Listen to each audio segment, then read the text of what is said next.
মাররান নবী সাল্লাল্লাহু আলাইহি ওয়াসাল্লাম বিসুক। একদিন রাসূল সাল্লাল্লাহু আলাইহি ওয়াসাল্লাম একটি বাজারের পাশ দিয়ে অতিক্রম করছিলেন।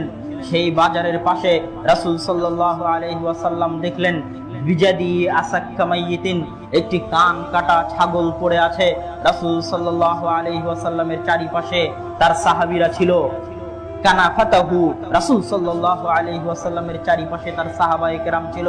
রাসূল সাল্লাল্লাহু আলাইহি ওয়াসাল্লাম তাদেরকে লক্ষ্য করে জিজ্ঞেস করলেন, আইয়ুহিব্বু আহাদুকুম আন্না হাযা লাহু বিদিরহামিন।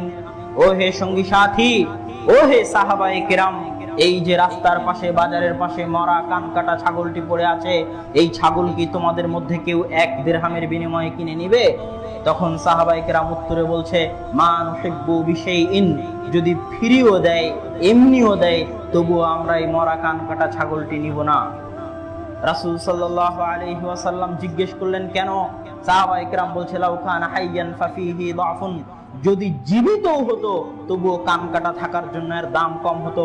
আল-আন হুয়া মাইয়িত, এখন তো সেটা মৃত, তাহলে তার কি মূল্য থাকতে পারে? তার তো কোনো মূল্য নাই। রাসূল সাল্লাল্লাহু আলাইহি ওয়াসাল্লাম বলছেন, ওয়াল্লাহি লাদ দুনিয়া আহওয়ানু আলাল্লাহি মিন হাযা আলাইকুম, শুনে রাখো হে সঙ্গী সাথী, এই মরা কান কাটা ছাগলটি তোমরা ফ্রি বিনামূল্যে দিলেও নিবে না। এই মরা কান কাটা ছাগলের মূল্য তোমাদের নিকটে যত এই সমগ্র পৃথিবীর কোটি কোটি টাকা, লক্ষ লক্ষ টাকার সম্পদের মূল্য আল্লাহ সুবহানাহু ওয়া তাআলার নিকটে ততটুকুও নয়। রাসূল সাল্লাল্লাহু আলাইহি ওয়াসাল্লাম অন্য এক হাদিসে বলছেন, লাউ কানাতিদ দুনিয়া তাজিনু ইনদাল্লাহি জানাহা বাউদাতিন, যদি আল্লাহ সুবহানাহু ওয়া তাআলার নিকটে এই সারা পৃথিবীর মূল্য একটি মাছির ডানার সমপরিমাণ হতো, মা সাফা কাফিরুম মিনহা কাতরা, একজন কাফের এই দুনিয়াতে 1 ফোঁটা পানিও পান করতে পারত না। সুতরাং এই সারা পৃথিবীর যে সম্পদের পিছনে আপনি ছুটছেন, এই কোটি কোটি টাকার সম্পদের মূল্য আল্লাহ সুবহানাহু ওয়া তাআলার নিকটে একটা মাছির ডানার সমান নয়। যদি হতো তাহলে এই পৃথিবীতে একজন কাফেরও 1 ফোঁটা পানিও পান করতে পারত না। রাসূল সাল্লাল্লাহু আলাইহি ওয়াসাল্লাম আর এক হাদিসে বলছেন, মাদ দুনিয়া ফিল আখিরাহ, সঙ্গী সাথী শুনে রাখো, আল্লাহ সুবহানাহু ওয়া তাআলার নিকটে দুনিয়ার সাথে আখিরাতের মূল্য এই রকম। ইয়াজআলু আহাদুকুম মুসবাহু ফিল ইয়াম্মি ফালইয়ানজুর বিমা ইয়ারজি, তোমাদের কেউ যেন সাগরে তার আঙ্গুল ডুবিয়ে দেয়, আঙ্গুল ডুবিয়ে দেওয়ার পর সে আঙ্গুল উঠিয়ে দেখে আঙ্গুলের সাথে কতটুকু পানি লেগে আছে। এই বিশাল সমুদ্রের সাথে এই লেগে থাকা আঙ্গুলের তুলনা যতটুকু, দুনিয়ার সাথে পরকালের তুলনা ততটুকুও নয়। দুনিয়ার সাথে পরকালের তুলনা করতে গিয়ে রাসূল সাল্লাল্লাহু আলাইহি ওয়াসাল্লাম সহিহ বুখারীর একটি হাদিসে বলছেন, আ'দাদতু লিইবাদিয়াস সালিহিনা, আমি আল্লাহ আমার সৎ বান্দাদের জন্য জান্নাতে এমন কিছু প্রস্তুত করে রেখেছি, মা লা রাআত আইনুন, যা কোনোদিন চক্ষু দেখেনি, ওয়া সামিআত উযুনুন, যা কোনোদিন কান শুনেনি, আমা খাতারা বিবালি আহাদে বাশারিন, যা কোনোদিন মানুষের অন্তর কল্পনাও করেনি। দুনিয়াতে মানুষ যা কিছু আপনি দেখছেন, আল্লাহ সুবহানাহু ওয়া তাআলা বলছে, এই সারা পৃথিবীতে তোমরা যত উন্নত শহরই বানাও না কেন, দুবাই হোক, লন্ডন হোক, ফ্রান্স, জার্মান, জাপান হোক, যত উন্নত শহর হোক, ওই শহরের সাথে আখিরাতের তুলনা হচ্ছে মা লা রাআত আইনুন, জান্নাত এমন যা কোনোদিন মানুষের চোখ দেখেনি। আজ থেকে 1000 বছর পরেও যত উন্নত হবে পৃথিবী, সেটাও জান্নাতের সাথে তুলনা হবে না।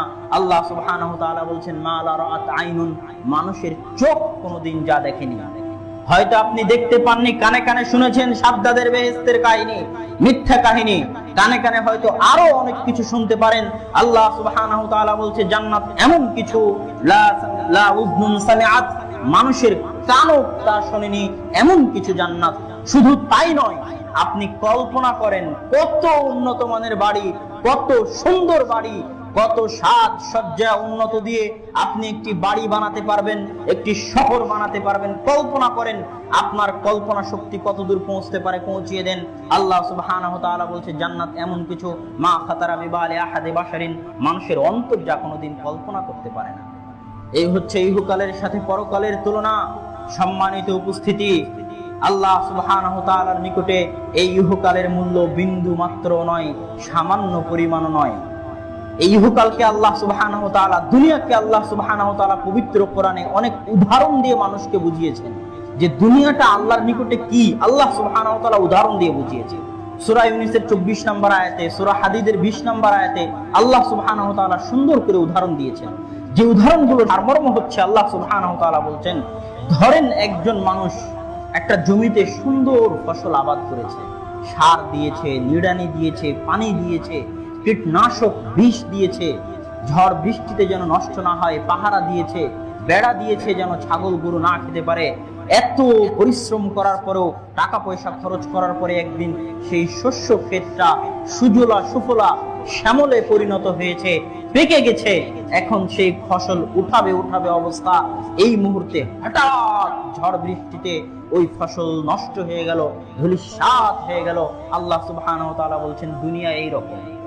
একজন মানুষ তার মনের সকল চাহিদা দিয়ে একটি পার্ক তৈরি করেছে, হঠাৎ একদিন ভূমিকম্প ওই পার্ক ধ্বংস হয়ে গেল। দুনিয়ার উদাহরণ এইরকম। আল্লাহ সুবহানাহু ওয়া তাআলা কোরআন মাজিদে বলছেন, আমাল হায়াতুদ দুনিয়া ইল্লা লাইবুন ওয়া লাহু। শুনে রাখো হে মানুষ, দুনিয়া খেল তামাশার বস্তু ব্যতীত কিছুই নয়।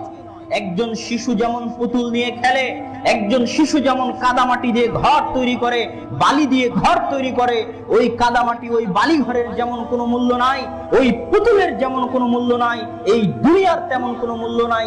দুনিয়া খেল তামাশার বস্তু মাত্র। আমাল হায়াতুদ দুনিয়া ইল্লা লাইবুন ওয়া লাহিব।